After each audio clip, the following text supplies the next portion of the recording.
Assalomu alaykum. Bugungi mavzuimiz maxsus pedagogning me'yorida hayot kechirish uchun zarur bo'lgan korreksion rivojlantiruvchi ishlarning roli. Rejalarimiz. Birinchisi, maxsus pedagoglar va ularning vazifalari. 2. Korreksion rivojlantiruvchi ishlar, tushuncha va ahamiyati. 3. Maxsus pedagogning korreksion ishlardagi roli. 4. Korreksion ishlarda amalga oshirilishda metodlar. 5. Maxsus pedagoglar va oilalar o'rtasidagi hamkorlik. 6. Maxsus pedagoglarning hayot kechirishdagi ahamiyati. Xulosa qismi bu. Korreksion rivojlantiruvchi ishlardagi ahamiyati. Maxsus pedagoglar va ularning roli. Maxsus pedagoglarning asosiy vazifalari. Maxsus pedagoglar o'zlarining mutaxassisliklari orqali nogiron yoki o'ziga xos ehtiyojlari bo'lgan bolalarga yordam berishadi. Ular ta'lim jarayonida individual yondashuvni amalga oshirib, bolalarning rivojlanishiga ko'maklashadilar. Ularning vazifalari orasida ta'lim, psixologik yordam va ijtimoiy moslashuvni ta'minlash muhim o'rin tutadi. Korreksion rivojlantiruvchi ishlardagi roli. Maxsus pedagoglar bolalarning individual xususiyatlarini hisobga olgan holda korreksion rivojlantiruvchi ishlarni olib boradilar. Ular ta'lim jarayonida muammolarni aniqlab, ularni bartaraf etish uchun strategiyalar ishlab chiqadilar. Bu jarayon bolalarning ijtimoiy va hissiy rivojlanishiga katta ta'sir ko'rsatadi.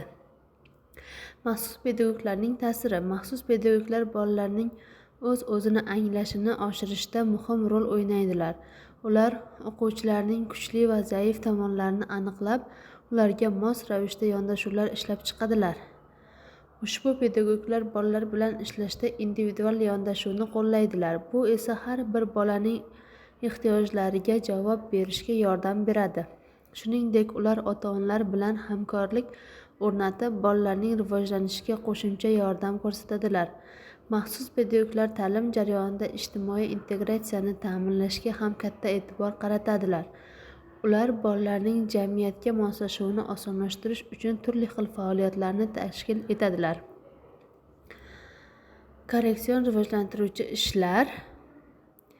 Korreksion rivojlantiruvchi ishlar maxsus pedagoglar tomonidan amalga oshiriladigan, o'quvchilarning o'ziga xos ehtiyojlarini qondirishga qaratilgan faoliyatlar to'plamidir. Bu ishlar o'qituvchilar va psixologlar tomonidan o'quvchilarning rivojlanishida muhim rol o'ynaydi.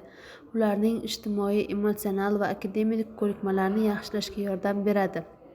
Korreksion rivojlantiruvchi ishlarning ahamiyati. Bu ishlar o'quvchilarga individual yondashuvni ta'minlaydi va ularning o'ziga xos qobiliyatlarini rivojlantirishga yordam beradi. Har bir o'quvchining ehtiyojlarini va qiyinchiliklarini turlicha bo'lgani uchun maxsus pedagoglar ushbu jarayonni shaxsiylashtirishga harakat qiladi.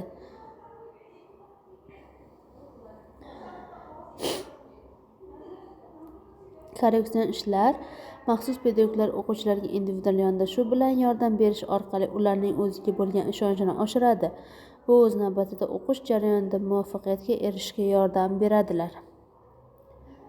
Maxsus pedagoglar o'quvchilarning qobiliyatlarini aniqlash va rivojlantirishda muhim rol o'ynaydi. Ular o'quvchilarga o'z imkoniyatlarini to'liq amalga oshirishga yordam beradi.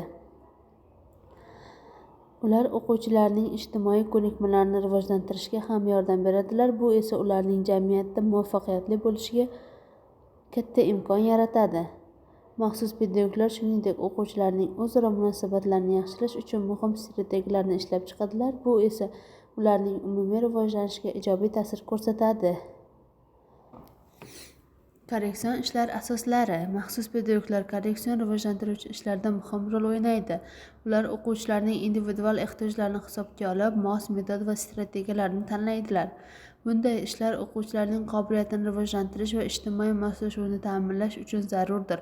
Pedagoglar shuningdek, o'quv jarayonini yanada samarali qilish uchun o'z bilim va ko'nikmalarini doimiy ravishda yangilab borishlari kerak.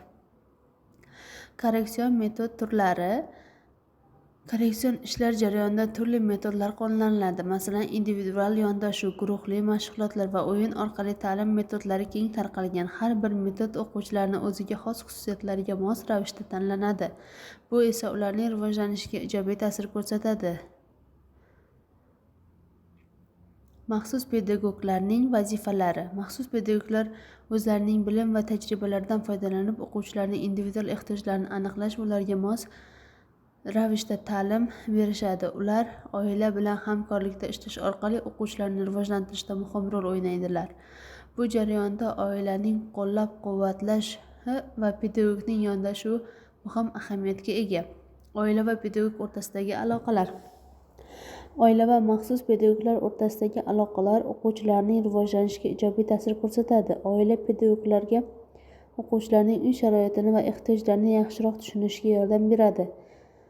Bu esa ta'lim jarayonida yanada samarali yondashuvni ta'minlaydi. Hamkorlikning foydalari. Maxsus pedagoglar va oilalar o'rtasidagi hamkorlik o'quvchilarning ijtimoiy va emotsional rivojlanishini qo'llab-quvvatlaydi. Oila va pedagoglar birgalikda o'quvchining kuchli tomonlarini rivojlantirishi mumkin. Shuningdek, bu hamkorlik oila va pedagoglar o'rtasida ishonch va muloqot o'rnatadi. Bu o'quvchilarning o'zini anglashga va ta'lim jarayonida faol ishtirok etishiga yordam beradi. Natijada, maxsus pedagoglar va oilalar o'rtasidagi hamkorlik o'quvchilarning muvaffaqiyatini oshirish va ularning hayot sifatini yaxshilashga xizmat qiladi. Ta'limdagi ahamiyati. Maxsus pedagoglar ta'lim jarayonida o'quvchilarning ijtimoiy va emotsional rivojlanishini qo'llab-quvvatlaydilar. Ular o'quvchilarga muvaffaqiyatli o'qish va ijtimoiy muhitda o'z o'rnini topish uchun zarur ko'nikmalarni beradilar. Bugungi mavzumiz shundan iborat edi. E'tiboringiz uchun katta rahmat.